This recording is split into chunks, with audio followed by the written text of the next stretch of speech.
Hello friends, இன்னைக்கு வந்து மாடி தோட்டத்திலேயே எப்படி பெரணை செடி வளர்க்குறது, அதை வச்சு எப்படி தொக்கு பண்ணுறது எல்லாத்தையுமே நம்ம ஒரே வீடியோலேயே பார்க்கலாம்.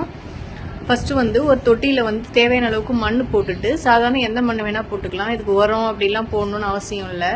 இது வந்து நான் கீரைக்காரங்கள்கிட்ட சொல்லி வாங்கினேன். கீரைக்காரங்கள்கிட்ட சொன்னால் அவங்க பிரண்டை கொடுப்பாங்க. அது வந்து அடிப்பிரண்டையாக இருந்தாலும் பரவாயில்ல. சின்ன சின்ன ஸ்டெம்மாக கட் பண்ணி நம்ம அந்த மண்ணில் சொறி வச்சிட வேண்டியதான்.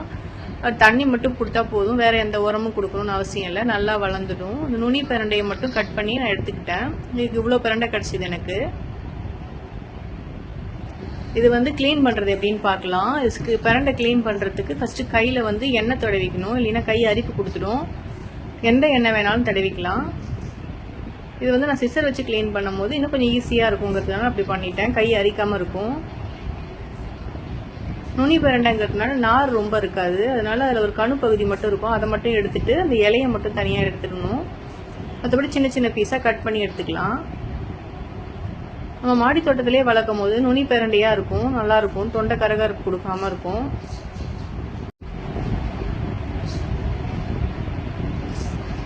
ஒரு 2 தொட்டியில் வச்சாலே போதும், நமக்கு தேவையான அளவுக்கு பிரண்டை கிடச்சிடும். ஒரு 15 days ஒன்ஸ் நம்ம எடுத்துக்கலாம் பிரண்டை. கொஞ்சம் முத்தின பிரண்டையாக இருந்துச்சுன்னா இது மாதிரி நார் வரும், அதை எடுத்துடணும். லைட்டாக எடுத்துட்டு கட் பண்ணிக்கோங்க. தொக்கு பண்ணுறதுக்கு நுனி பிரண்டையாக இருந்தால் நல்லாயிருக்கும்.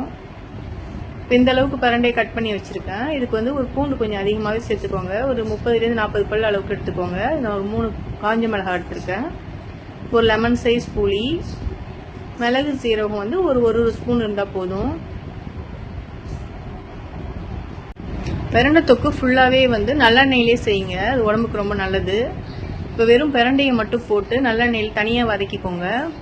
மற்ற பொருள் தனியாக வதக்கிக்கலாம். பிரண்டை நல்லா வதங்கி வரணும், இல்லைன்னா வந்து தொண்டை கரகரப்பு கொடுக்கும். அந்த கலர் சேஞ்ச் ஆகிற அளவுக்கு நல்லாவே வதக்கி எடுத்துக்கோங்க.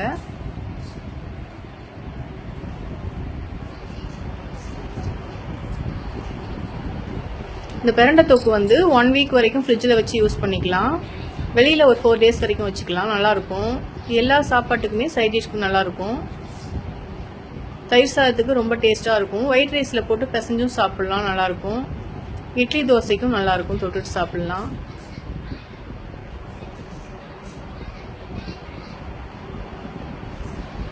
நம்ம சேனலில் ஃபஸ்ட் டைம் பார்க்குறவங்க சப்ஸ்கிரைப் பண்ணி வச்சுக்கோங்க. இப்போ இந்த அளவுக்கு வதங்கினதுக்கப்புறம் எடுத்துக்கலாம்.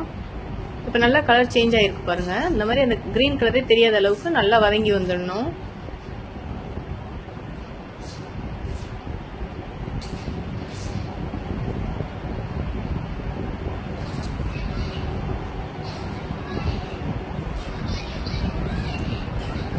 இப்போ இன்னும் கொஞ்சம் நல்லெண்ணெய் சேர்த்துக்கிட்டேன். இப்போ பூண்டு மட்டும் தனியாக போட்டு வதக்கிக்கோங்க.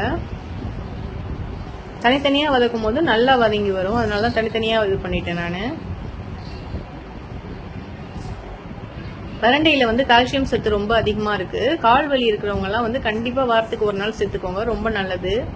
இது டைஜஷனுக்கும் நல்லா ஹெல்ப் பண்ணும். பூண்டு, பெருங்காயம், மிளகு சீரகம் எல்லாம் சேர்த்து செய்யறதுனால.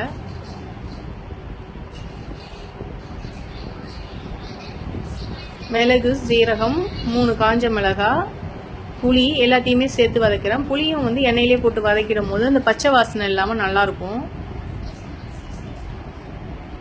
இப்போ தேவையான அளவுக்கு உப்பும் போட்டுக்கோங்க. எல்லாத்தையுமே வந்து வதக்கிடலாம். இதை வதக்கி எடுத்து நல்லா ஆற வச்சுட்டு நைஸாக பேஸ்ட்டாக அரைச்சிக்கலாம். நல்லா ஆறினதுக்கப்புறம் அரைச்சிக்கோங்க.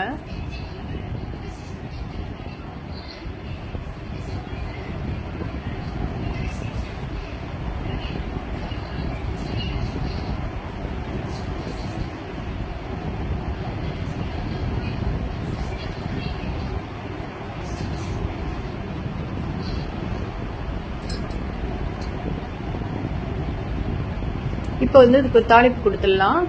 கடுகு, சீரகம், உளுத்தம்பருப்பு எல்லாமே போட்டு தாளிச்சுக்கிட்டேன். உளுத்தம்பருப்பு கொஞ்சம் அதிகமாக சேர்த்துக்கிட்டிங்கன்னா சாப்பிடும் போது நல்லாயிருக்கும் டேஸ்ட்டு. இது கொஞ்சம் நல்லா தெளிக்கும், அதனால நல்லா கிளறி விட்டுக்கிட்டே இருக்கணும். அதிகமாக தண்ணி ஊற்றாமல் அரைச்சிக்கோங்க. லைட்டாக அந்த மிக்ஸி ஜாரை கழுவி அதில் சேர்த்துட்டேன் நான். இப்போ நல்லா எண்ணெய் பிரிஞ்சு வர வரைக்கும் கை விடாமல் கலரிக்கிட்டே இருக்கணும்.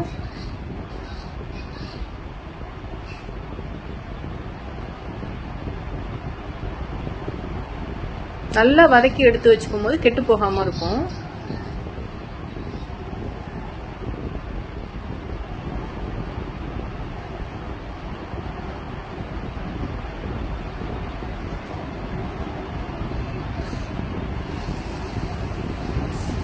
கண்டிப்பா இந்த மெத்தட்ல ஒரு டைம் ட்ரை பண்ணி பாருங்க. சுத்தமா தொண்டை கரகரப்பு கொடுக்காது. மெயினா புளி சேர்க்கறதுனால கரகரப்பு இல்லாம இருக்கும், கெட்டு போகாமலும் இருக்கும்.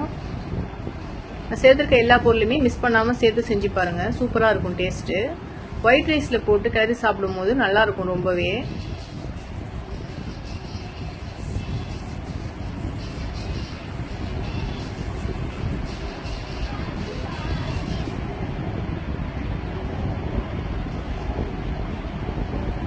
நல்லா இப்போ எண்ணெய் பிரிஞ்சு வந்துச்சு பாருங்க. இந்த ஸ்டேஜில் ஆஃப் பண்ணி எடுத்து வச்சுக்கலாம்.